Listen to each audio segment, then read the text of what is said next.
Not only is the UN not solving the problems it should, too often, it's actually creating new problems for us to solve. The best example is the #1 political issue of our time, the crisis of uncontrolled migration. It's time to end the failed experiment of open borders. You have to end it now. I can tell you. I'm really good at this stuff. Your countries are going to hell. In America, we've taken bold action to swiftly shut down uncontrolled migration. So it was a fiery speech at the United Nations, and President Trump blasting European allies over their handling of immigration and comparing the situation to the border crisis that he fixed when he took over for a second term. New York Post columnist Douglas Murray knows both countries well, and I was saying in the break to you that I wish I could have had a camera on all of the European leaders who were sitting there listening to this, because some of them might have agreed, even if they couldn't show it, or some of them might have felt very uncomfortable knowing that their populations also agree. Yes, it was an extraordinary speech by the president. At the stage of the UN, people are meant to say sort of diplomatic bromides, and he certainly didn't do that. The issue that he raised of illegal migration is one that, as he mentioned, every developed country is suffering through.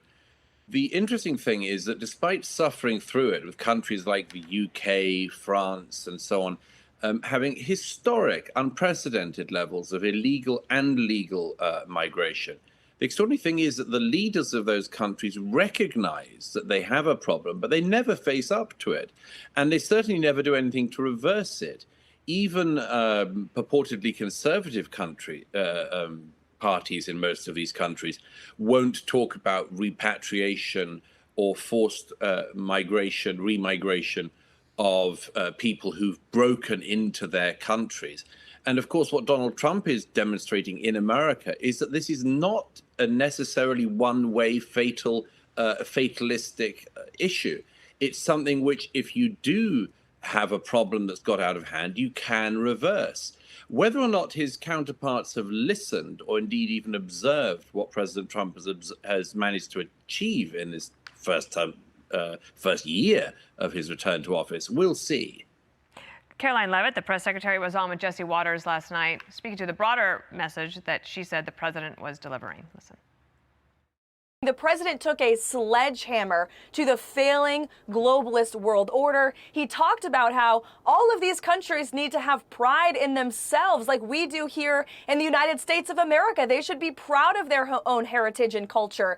And Japan is beautiful, and Italy is beautiful, and the UK is beautiful because they all have their own unique history and culture and heritage, and they need to protect that just like we are doing here. Is there a resurgence of this idea happening? Let's just talk about the UK, where my husband's flying home today from there, and he's very worried about the country of his birth, and he's very glad to be an American right now. Yes, there's huge concern in each of these countries, and it affects the domestic policy. It also affects, as Marco Rubio referenced yesterday, it affects the foreign policy of these countries. They have to do things that on the world stage because of domestic political pressure from people who've recently entered the country. I am very worried about this. I've written about this for some decades now. President Trump was completely right that if you have an open borders policy and you allow legal and illegal migration to run riot, your countries change. They just change fundamentally. He's completely correct that that's the case, for instance, in the United Kingdom. And it doesn't change for the better. You get this problem where you can't celebrate yourself. You celebrate all other cultures except your own culture. You've got to venerate all traditions other than your own.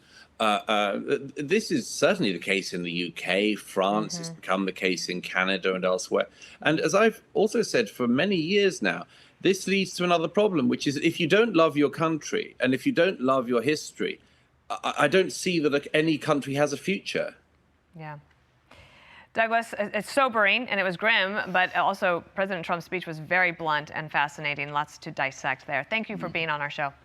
Hey everyone, I'm Emily Campagno. Catch me and my co-hosts Harris Faulkner and Kaylee McEnany on Outnumbered every weekday at 12 p.m. Eastern, or set your DVR. Also, don't forget to subscribe to the Fox News YouTube page for daily highlights.